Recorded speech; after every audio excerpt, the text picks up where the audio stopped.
everybody, welcome back to Primrose Productions Music. First thing I want to say to you guys is Happy New Year. We all finally made it through 2020. The nightmare is over. Hopefully 2021 will be a lot better for all of you guys. I know it's definitely going to be better for me. So let's get right into things. Today we are going to be talking about how to make a more unique guitar tone. And this doesn't necessarily go towards just guitar. This can go towards bass. It can even go towards drums. The theory is there, but we're going to be using guitar as an example today.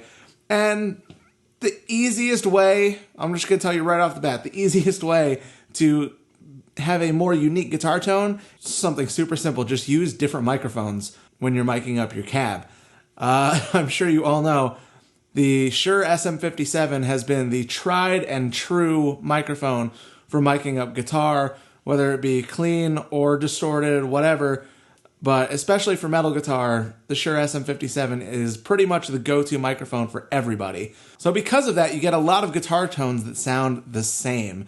There's only so many amps in the world. There's only so many cabinets in the world. And because of that, you're going to have a set number of combinations. So if with any of those combinations, if what people are using is the Shure SM57, then no matter what you do, you're not going to sound new. You're not going to have a fresh new guitar tone that people haven't heard before, that make people really pay attention and be like, oh, hey, that's different. It kind of makes me want to listen to more.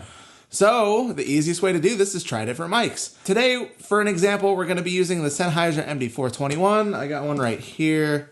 So the Sennheiser MD421 classic tom microphone, but a lot of people actually do use these on guitar cabs. Not everybody, which is why we're using this as an example, but it's something different than a 57.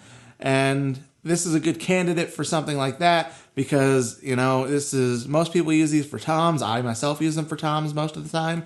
So these are already capable of handling very high SPL levels. So using them on a guitar cab makes perfect sense, especially for something like metal guitar.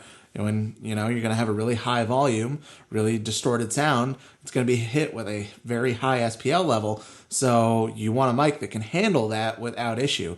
So great candidate is the 421. Like I said, a lot of people use them on guitar cabs, but I myself have never used it on a guitar cab before. Thought about it, but usually I use the 57 like everybody else, or I use the Sennheiser E906. Is pretty much my other favorite guitar cab mic. So today I thought, just for the sake of the experiment, we're going to try something that I have never done myself before and use a 421. So let's check out what this sounds like on a guitar cab. All right, so as you can see here, we recorded a DI of the guitar and we reamped a portion of it just for the sake of the video. So we started the way we always do. We took each mic and put it in front of each speaker and just picked whichever speaker sound and made some small adjustments to the position until we found a tone we were happy with. So we did that with the 57 first, just as a control, and we ended up on speaker 4, as you can see here. And then after that, we added the 421, and we ended up on speaker 1 with that one. But anyway, I just want to show you, we have a little bit of processing on both of these. So this is the 57, this is the 421. They're both being routed to the guitar bus. You can see we actually ended up putting the 421 louder than the 57, but on the 57, we just did a high pass and low pass, and we cut out a couple of really harsh high frequencies, and we did pretty much the same on the 421, high pass, low pass, and cut out some harsh highs, really narrow bandwidth, just so we're just taking out the sizzly parts. And then, like I said, those are both routed to the guitar bus. On the guitar bus, we just have some EQ. Use this Pultec style EQ from Waves, and that's a classic guitar trick that I use a lot, boosting 30 hertz, boosting and attenuating 30 hertz, even though it's technically rolled off the low end with the other EQs, just because of what it does to the low mids. Just the way the EQ curve on this works, it adds something to the low mids that sounds really cool, and boosting a little bit of high end there. And then we have the SSL channel doing a little bit of compression. I think it came up to about 6 to 10 dB of compression. We're compressing pretty hard. We got a fast attack and a fast release. And we are cutting right around 800 hertz, 850 hertz, about 3 dB. And then we're limiting just to compress some more. So that's the processing on the guitars, but I'm going to show you, obviously the whole point of this is trying different mics and mixing different mics in and seeing what we get. So let's show you first the traditional SM57. This is what most people use for metal guitar or any electric guitar, really. This is the bass line. So let's hear what that sounds like.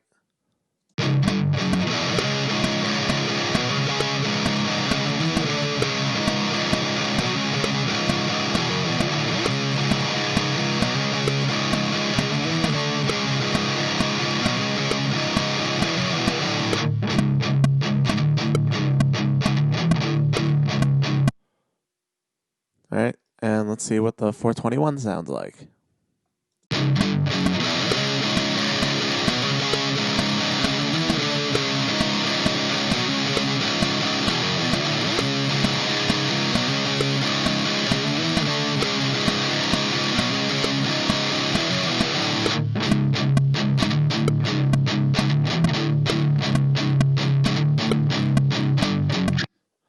So they both sound pretty good on their own.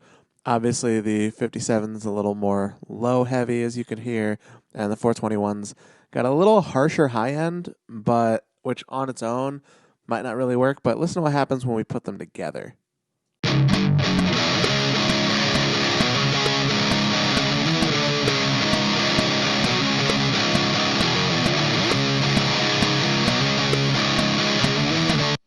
It just gives a much fuller frequency spectrum there.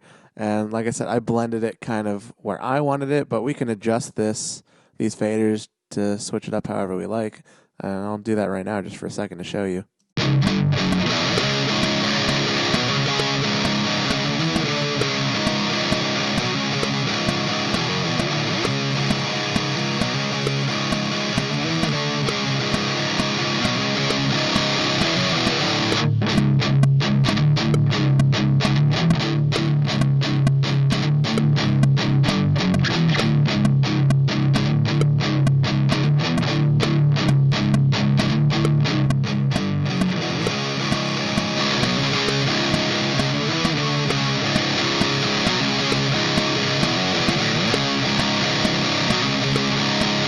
So I like it right around there, but yeah, that's just the idea is try some different mics and mix them together. And you can even, you could forego the 57 entirely and just use the 421 or whatever other mic you want to try out and things like that.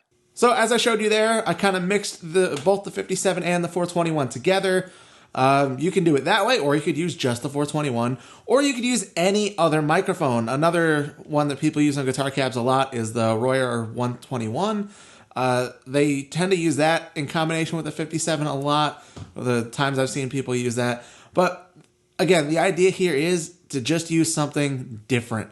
Try new things, experiment, do something weird, break the rules of guitar tones. Don't always go to the 57. Do things differently. Don't be afraid to experiment. And if you have clients coming in the door, I wouldn't necessarily say experiment on their time if they're paying you hourly, because that's not really fair to them, because, they're paying you. They want your results. They expect when they're coming in and paying you that you're going to have stuff ready and, you're going to already know what tone you want to go for them. So I wouldn't experiment with clients there, unless they're really cool with it, or if they're not paying you an hourly rate, then you have the time, not on their dime, to try new things. But on your own time, mess around, do what I did. I took that pre-recorded DI track and I put it through the 57 like I normally do, and then I put it through the 421. Just reamp something with a few different microphones and a few different cabs and whatever, and see what different combinations sound good to you. But yeah, that's pretty much it, guys. Just try new things. Don't be afraid to do so. And this is the kind of thing that'll make you stand out. When you put out a new record, if you have the exact same guitar tone that everybody's heard a million times before, like a 5150 into a Mesa 4x12 oversized and into a 57, nobody's going to be like, oh, wow, that's a cool guitar tone. I mean, they might, but it's not going to be anything unique. You won't get a bad tone that way, I'm sure, but it won't be unique. It won't stand out. So if you want to stand out with your music, or you want the work you're doing for your clients to stand out better, then don't be afraid to try new microphones.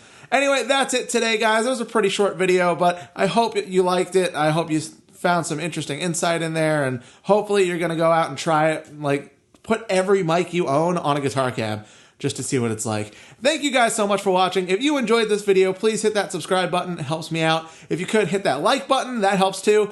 Thank you so much. I will see you guys in the next video.